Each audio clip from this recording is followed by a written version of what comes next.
Hello, everybody. This is Fernando for the all new series Star Wars Analysis and Commentary.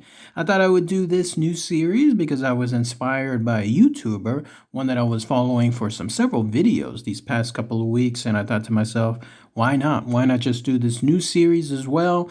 It's actually a throwback to an older series that I had that was called the Star Wars Podcast. I think I did that about 10 years ago. But in this case, this new series, you'll see essentially what it's about. I'm going to find a theme that I found interesting, whether it's on a novel or in the movies itself or in a comic book or other medium, and then I'll present it here for analysis and commentary. This essentially was what the other YouTuber was doing, and so I wanted to go ahead and share that exciting idea here. So without further ado, the first one will have to do with this. You're looking at a comic book from it now, and the theme or the notion of this video is, was Palpatine influencing Anakin while he was in Tatooine? You'll know about that more here in a minute. So let's go ahead and let's talk about that new video here, that new analysis. I'll give my commentary and then let me know. Let me know in the comments below what you guys and gals think, whether this is a new interesting series, if you wanted me to continue it, what I could do to improve, and so on. So here's essentially how it goes. Again, this is from Star Wars Episode 1, Anakin Skywalker. It's from the Dark Horse comic. I believe this was released back in 1999. I have this comic book as well. I bought it a couple of years back there from Mile High Comics. It's a pretty good comic. If you have a chance to read it, I highly recommend it. I'll include the link for it below in case you wanted to purchase it as well. You'll see the front cover. It has outstanding artwork by Tim Bradstreet. He's the one that's famous for doing a bunch of the Punisher covers throughout the 90s and the 2000s or so. And then you'll see that the next page showcases that it's written by Timothy Truman, and then it's penciled by Steve Crespo. Overall, a pretty good comic book. Again, it definitely hit the mark. It did everything all under one episode, if you will, one comic itself. It didn't spread itself out thin over several issues.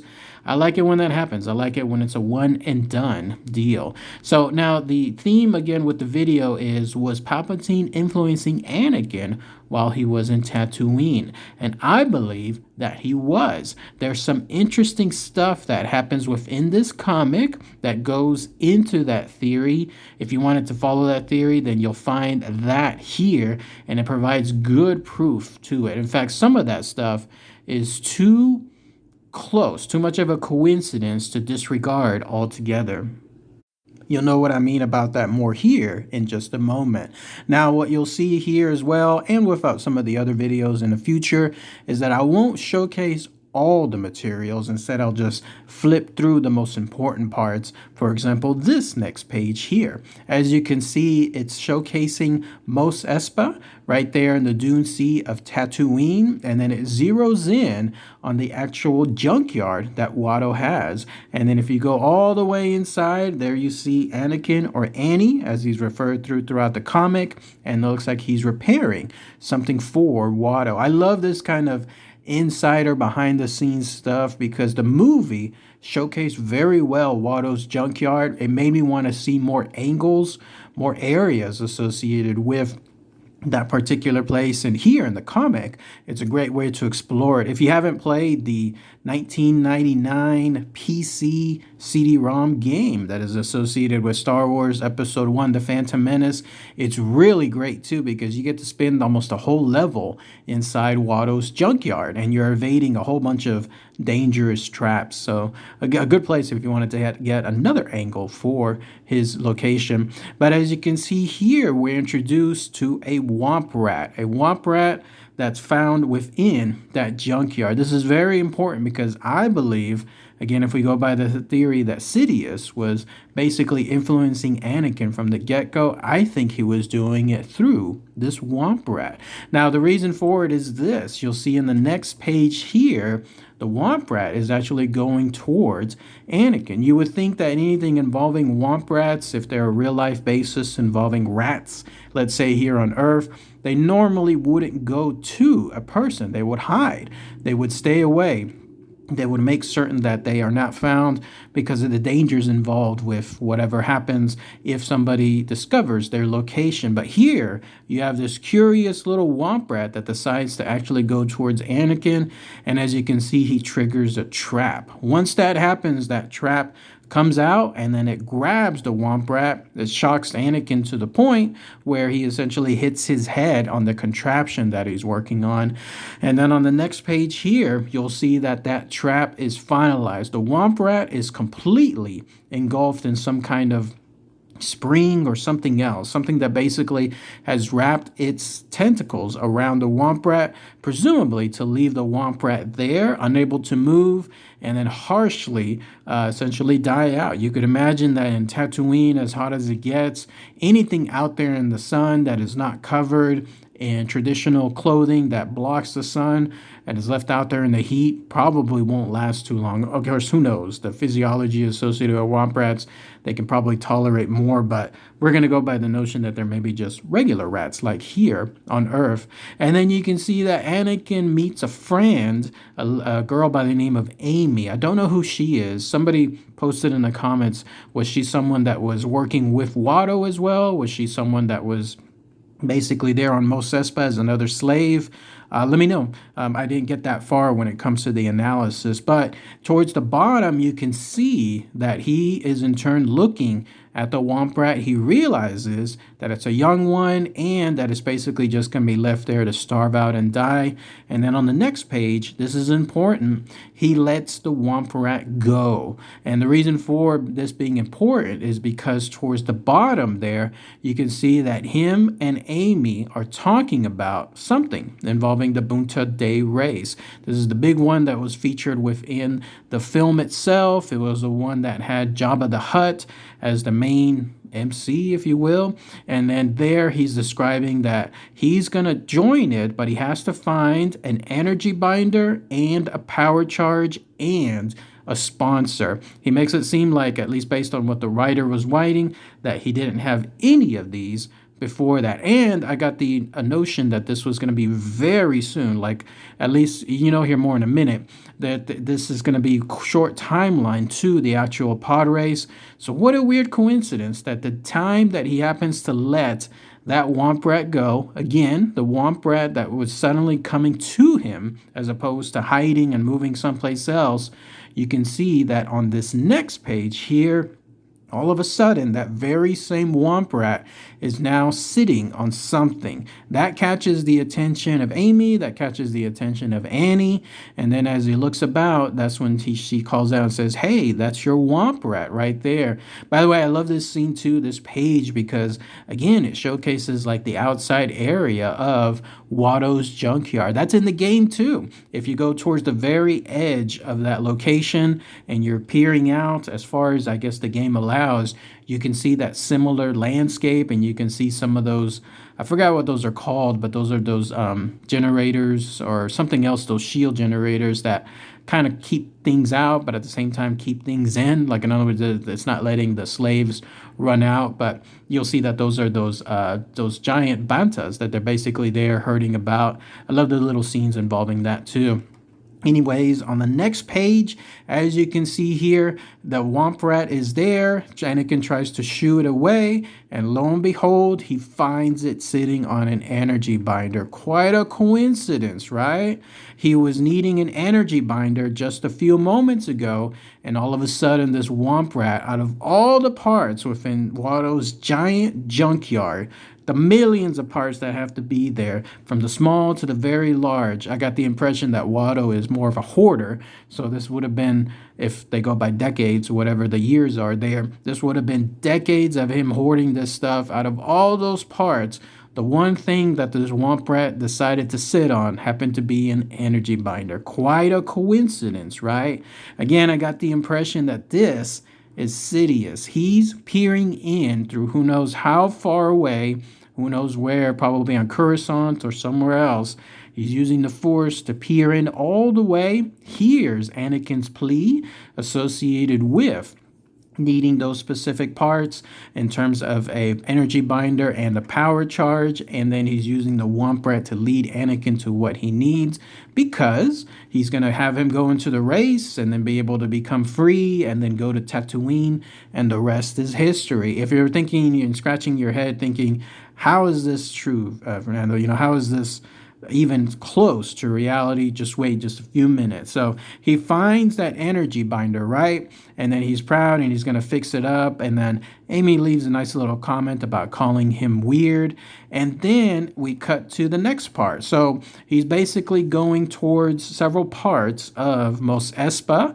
You'll see him there. He's on a task from Watto to find certain other parts for the actual pod racer that Watto has. And so he's traversing through those locations.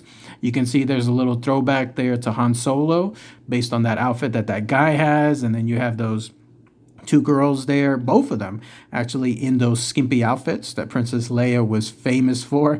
I thought this panel was a little insider stuff too, because you can see it looks like they're trying to make a play for something. She's holding up the number 3 and he's holding his hands out like, I don't have that. So you know what's happening right there, right? There's something else that's happened. I was surprised that this was left within a Dark Horse comic, but it's the oldest trade in the world. It's basically happening right in that panel. And of course, Mos Espa being one of the most seediest places in the galaxy, of the Star Wars galaxy, that would be just another day there. And you can see Anakin kind of peering more towards that girl, the one involving with the slave Leia outfit, kind of foreshadowing essentially how Princess Leia would look like afterwards. Well, in any case, he's going through that location, and it eventually leads him to Jira. Jira is the one that was featured within the episode 1 movie very, very briefly. She had that memorable scene that she was discussing about the storm coming.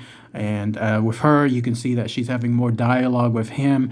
In her case, her cooling unit has broken down. Looks like the power couplings have fused, and she can't afford a new one. And so once again, Anakin, being the boy that he is, that's so helpful, he decides to go into Watto's junkyard and then find something related to that part. And then there she is offering some fruit, and then he's paying her for it, because in a previous scene, Anakin's mom was essentially asking for that fruit too.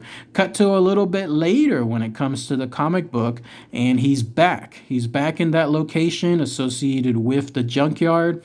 Unfortunately, he was not able to get those parts that Watto was looking for, but even though he's facing some wrath from Watto, you can see that in his case, he's still giving that fruit to the mother and then trying out to find something else associated with Jira's parts. Well, cut to the next scene, and then lo and behold, right at that spot where he's just happened to be walking again nonchalantly throughout Watto's junkyard, is that Womp Rat. Once again, it's right there, and it's on the very same part that he's looking for. He's looking for a cooling unit. He found it, and it happens to be brought forth by him, by that Womp Rat. Too much of a coincidence, right? Not just once, but twice. The very same thing that he was looking for moments earlier happens to be found there by the Womp Rat. Again, I think this is Sidious influencing him, because he found the cooling unit, and my guess is that he in turn was able to get a power charge from that unit itself. All that's left now between needing an energy binder and the power charge, all within less than 24 hours time, presumably for that pod race to happen, is a sponsor. So we need a third part, so let's see what happens. He's excited. He can't wait to tell old Jira about what's occurring. He decides to drift off. Right at that very moment, something again happens to catch his eye. Something influences him to catch his eye. It gives the hint that that's actually the ship that Queen Amidala and Qui-Gon and Obi-Wan are in. They just happen to be drifting right at that exact moment. And as he closes his eyes, he starts dreaming about an angel. And you'll see here, I believe this is Sidious again influencing him, showcasing him all the possibilities that are to come when it comes to his life. And then you show that he has a lightsaber and that he's declaring himself a Jedi right then and there, liberating those slaves. Of course, these are all back when he had more innocent ideas. And that there was going to be an angel, as you see floating there with, I guess, a lightsaber in her hand too. And she in turn was going to be his inspiration. So too much of a coincidence right there too. And then finally he snaps out of it right here. And you can see that Watto is calling to him. If you've ever wondered what he was doing, basically moments before, he was there meeting Qui-Gon and Padme and so on, right there at Watto's junkyard. This was it. He was daydreaming right there about an angel. And then he finds her. He finds her at that exact moment. There they are peering at each other. And then he calls her an angel. But more importantly is this. Remember how he was needing a sponsor? Well, guess what Qui-Gon becomes, right? Qui-Gon becomes the actual sponsor for him within the location, within the the pod race that was going to happen very, very shortly. So all thanks to one single Womp rat right then and there within that location, he got the parts that he needed. He needed an energy binder. He needed a power charge. It's a little bit loose on that, whether it came from the cooling unit or not, but still, the Womp Rat showcasing two things at once would be too much of a stretch, like to not take it seriously. And then finally, at that exact moment when he happens to just be right there, right at that spot, he sees that distant ship, gets the angel in his dreams, and then finds Padme and, of course, Qui-Gon, who would be his sponsor. All magically, all three, all at once. I think, again, that this is Sidious influencing things from that far away. He knows what's needed to make sure that the next steps are in his game of chess and how many plans he's moving ahead, so that way the boy can be able to go into the pod race and then eventually win it. And then, of course, he would be freed and then go on to Tatooine and then finally come under the influence of Palpatine / Sidious in a more direct manner. So that's my link there. That's why I present these videos and how they're going to be in the future. I think there is a theme there as far as Palpatine influencing Anakin while he was in Tatooine. I think that you'll see it there. He was doing it through the very subtle steps involving the Womp Rat and the other little things here and there. And then that's where he meets that fateful encounter with Padme and Qui-Gon. So let me know what you guys and gals think. You want me to do more videos on this too? I have more ideas.